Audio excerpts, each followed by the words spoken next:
Hey, I've set up an old school recording studio using this Logic Pro template, which is downloadable in the description, and I use this to mix a song from start to finish using only the plugins that are included in the template. And the idea here is to simulate a real-world studio with a console, outboard gear, tape machines, and what have you. So this is old school mixing, as to say. And you can check out how the song goes from this and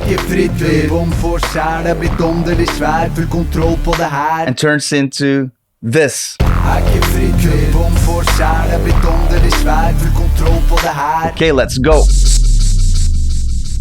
I'm Sakte, old school beat maker, music producer, turntablist, and mix engineer, giving you tips and techniques and recommendations to level up your sound and your productions. And first of all, let me break down the track here. So here we have a stereo beat. It's a beat from El Morto, which is a really dope beat maker from Norway. We have the beat. Here's the reference. I want to come as close to the reference as possible because here the producer have some thoughts about how the sound is going to be. And then we have the first verse, which is 3 tracks, and I'll come back to that. This is by Sakte Flyt. And then we have the second verse, which is by Enkidu, which is only 1 track. Then we have the hook, which consists of 2 left and right tracks and 2 more left and right tracks. The first hook is performed by the first rapper and the second hook by the second rapper. And then we have an intro where he talks a bit. And we have an outro where he also talks a bit, some fill-ins from the intro. It's also a bit of chatting. And then we have the backing vocals. So first, Sakte Flyt backing vocals. He has 3 tracks, 1 middle and 2 panned hard on left and right. Enkidu has only 1 backing track going on. And then we have backing tracks for the hook, which is quite many. 1, 2, 3, 4, 5. This was a bit surplus in the mixing situation, so I've just muted this one. 2 of them are hard pan and 2 of them are soft panned, as you can see here. So that's basically it.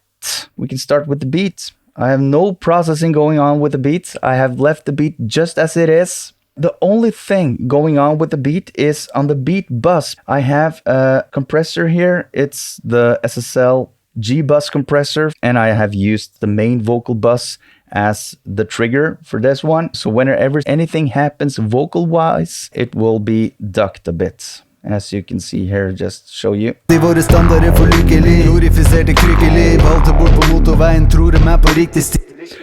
not by much, only by a decibel or so. If I go further than that, it will sound weird. The vocal becomes a bit more intelligible this way. Okay, next up we have the first verse here, and the processing here is quite similar. I have actually cheated a bit more. As you can see from the template before, I have introduced a new equalizer, the Moog, which is also an emulation of a real-world hardware unit. But I start with the console here, and what I've done here is I've applied some compression. The ratio is 4:1 medium release. I have taken away some around 300 hertz. I have taken away some 4K, and I have boosted slightly in the ultra highs, in the 22. And I've boosted a bit to give a bit of a character with this fader right here. So it goes through these sweet transformers, I guess. This I have copied all along the other tracks by this rapper. And then comes the LA2A. The Lala, 2 decibels of gain reduction. Moving along, we have the Moog, where I have increased a lot of 40 kilohertz. This is the famous make your vocals bright without being harsh technique. Generous amount of air. And then I have put a compressor after that, going quite fast. This is a 1176. Fast is like, it's like breaking the sound wall type fast. Ratio is 4:1. I have not slammed it, but at least 4 to 5 decibels of gain reductions going on here. And what happened, of course, when I boost the high end like I did here, is the SS gets crazy. I didn't have a de-esser. I have the SPL de-esser from Plugin Alliance, but it doesn't work with the MacBook M2. So I had to do the de-essing manually. Oh my gosh. Look here. I started like this. I just chopped up all the S's and I reduced the gain like so. it's not by far ideal. And what I learned here is that when you mix old school, you can't have those bright shimmering vocals. If you do, you will mess it up unless you are a god when it comes to de-essing. I'm not. I'm still learning. I think de-essing is really difficult, and I'm practicing almost every day, becoming a better de-esser type of mix engineer. One takeaway from this analog setup, that actually you have to stay a bit conservative when it comes to the high end. If you boost it too much, you will get problems down the line. It doesn't apply to the second verse though, because the other rapper didn't have S's that were that much affected by the processing. That's the first one. You can listen.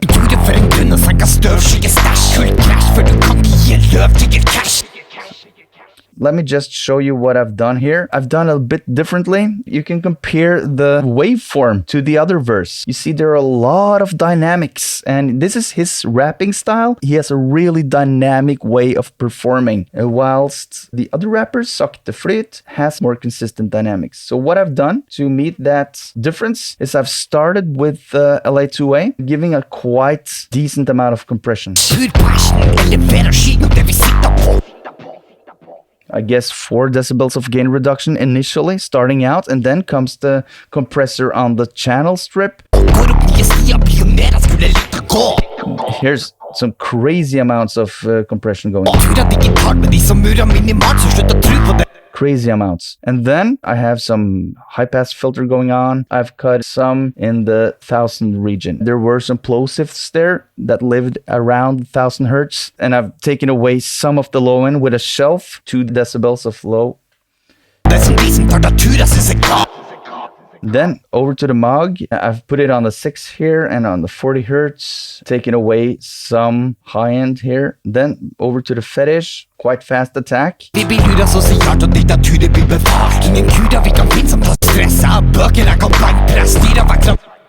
Decibel or so of gain reduction with this one, and then I've cheated a bit again. This is cheat number 2. I have inserted a transient master, or this is the emulation of the SPL transient designer. I've lowered the attack by about 38% just because he has a lot of plosives going on, and I just had to accommodate a bit. And then a limiter at the end to limit everything, all the peaks, no rogue peaks going on.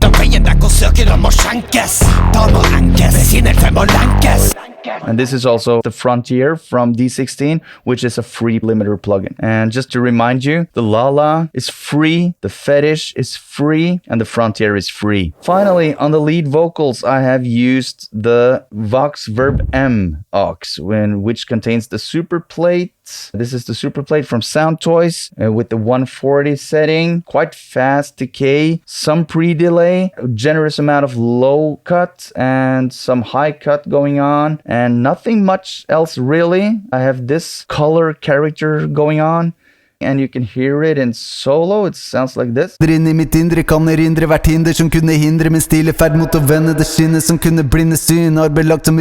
Really basic reverb actually, with some slight character. And then I have some delay going on. It's a 16th note delay.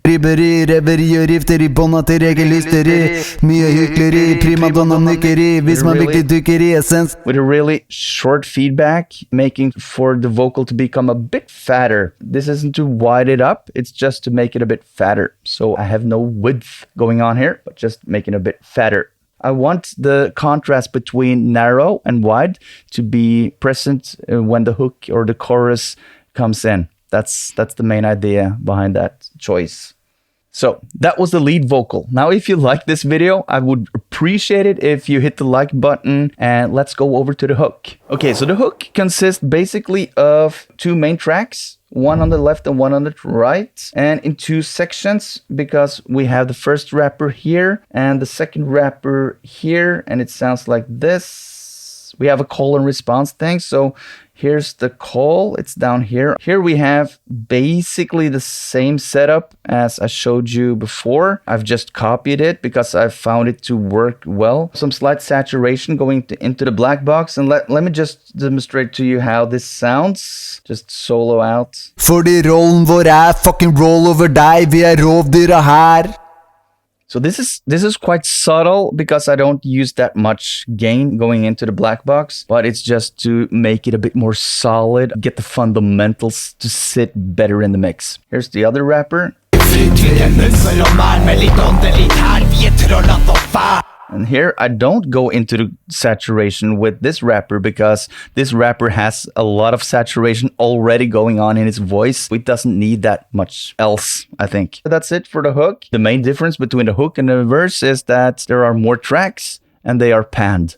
And that's it. Sometimes I use different effects, color them differently, use saturators and filters, do it really advanced. But this time I felt that it has to be a more tied together organism. And also according to the reference, I don't think I should do any crazy stuff on this track right here, on this song. Now, over to the backing vocals. Here we have the first set of backing vocals, which is Sakte Flyt. Here I have used another delay, which is a slower quarter note delay, a bit wider, so the background vocals have more width. I have used the space algorithm here, which is darker. I have some low cut and some high cut and some saturation on the delay. I have no reverb going on here. Then comes the left and right backing. And here I have a reverb, and this is the Arturia Rev Plate 140, which has the advanced function. I have another video on that where I talk about my mistakes of things I have had as misconceptions, or all my false beliefs have been exposed.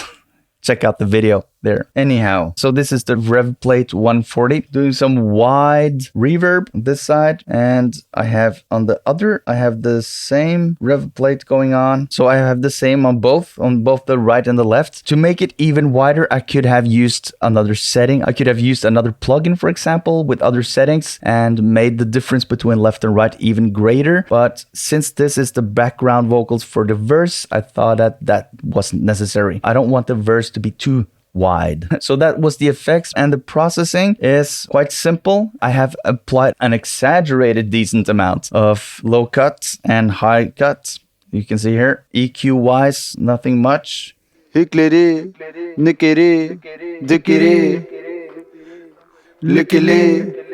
Yeah, I've applied some compression with the channel strip, and I've also applied a gate, because there's a gate section here, and whenever the rapper stops, and this is very important, I do it in almost all mix sessions I do with background vocals, because they only say certain parts of the verse. What happens in between the words, there are rumble from the mic, rumble from paper, clicks from mouth, and not to mention the bleed from the headphones. So you also hear a bit of the beat from the headphones. If you use a gate, you will eliminate that instead of going in manually and taking away all the dead space that you go in and edit away all the dead space. You can just use a gate. And then we have the compressor, the LA2A again, doing some compression, about 2 to 3 decibels of gain reduction. I oftentimes do it really simple on the background vocals because they're there in the background. They don't need all that specialness. But sometimes I will go crazy with some pitch plugins and other special effects. But it really depends on the situation and the song and everything. And of course, as we're talking about everything vocals, I also have a vocals checklist that you can download. The link is also in the description, where I give you everything you need from A to Z when it comes to vocals, from the equipment you need to recording, to how to treat your room, to mixing and matching it with the beat. So if you're interested in that, go download it. The link is in the description. Okay, now comes time for mixing the vocals, because the tracks have differences in volume and you really need to listen carefully and try to blend it. And I've done my best here, I think. The real artwork here is to balance the vocals with the beat without the beat being too loud or soft, and without the vocals being too upfront or too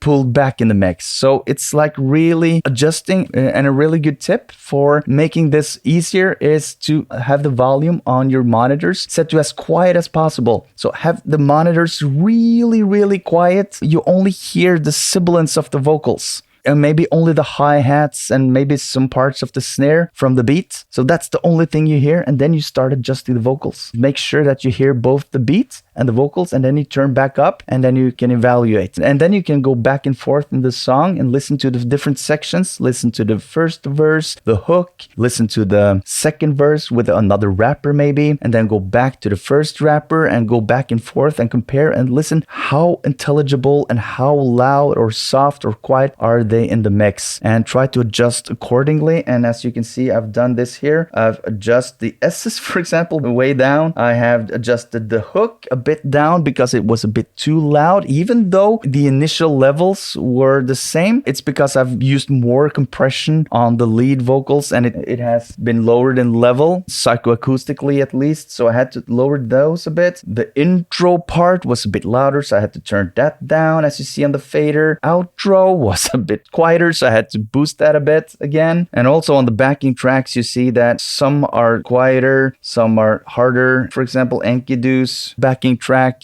had to be in full volume. You don't spend many minutes on one track. You just adjust and then you move on, and then you can always come back. And I revisit tracks and adjust volume many times during a mix session.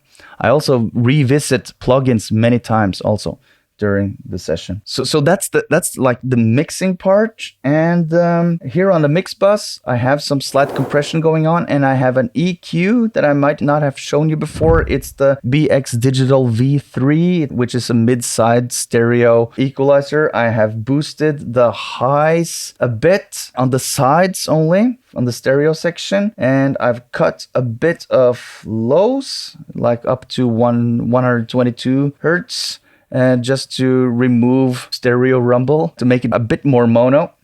There's also a mono maker here, but I haven't used this now. So you can see on the curves here as well what I've done. I have reduced a bit in the 200 hertz in the mono section to get more space for the sub frequencies and the bass, making a bit more punchy without boosting anything. I've cut a bit here, and that way also the stuff that's on this side, on the higher frequencies, is more focused, or remove mud, as you can also say. And I've used, the needle is barely moving, but it gives some character to the overall sound. And that's it. No other processing. I have two limiters going on here, but I didn't like the sound of them. But I used them when I mixed, so I could hear what the sound would be like when mastered. I don't want to blow it out of the park before mastering. I am going to master this song, but I'm going to use other plugins for that. I'm going to use the FabFilter Pro L, and maybe the Pro MB, maybe the Pro Q3. I might also run it through the SSL Fusion, the hardware, but that comes later. Maybe in a week or so I will do that, because I need some distance between the mix and the master. And that's basically it. When I've activated the limiters, the song is about -10, but we can check here with the metering. This is also a bit of a cheat.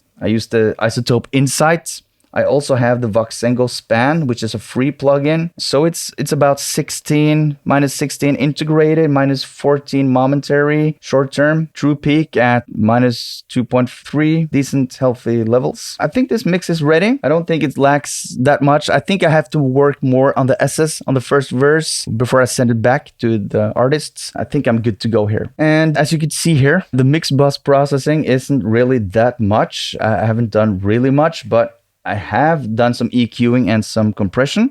But if you're curious on different ways to do the mix bus processing, I would strongly advise you to check out this video. There I go through several different ways to process your mix bus. And if you like videos like these, let me know by hitting the like button, and consider subscribing if you like more videos like these. And also let me know in the comments, what's your relationship with hardware plugins? Hit me up and let me know. And that's it. Peace!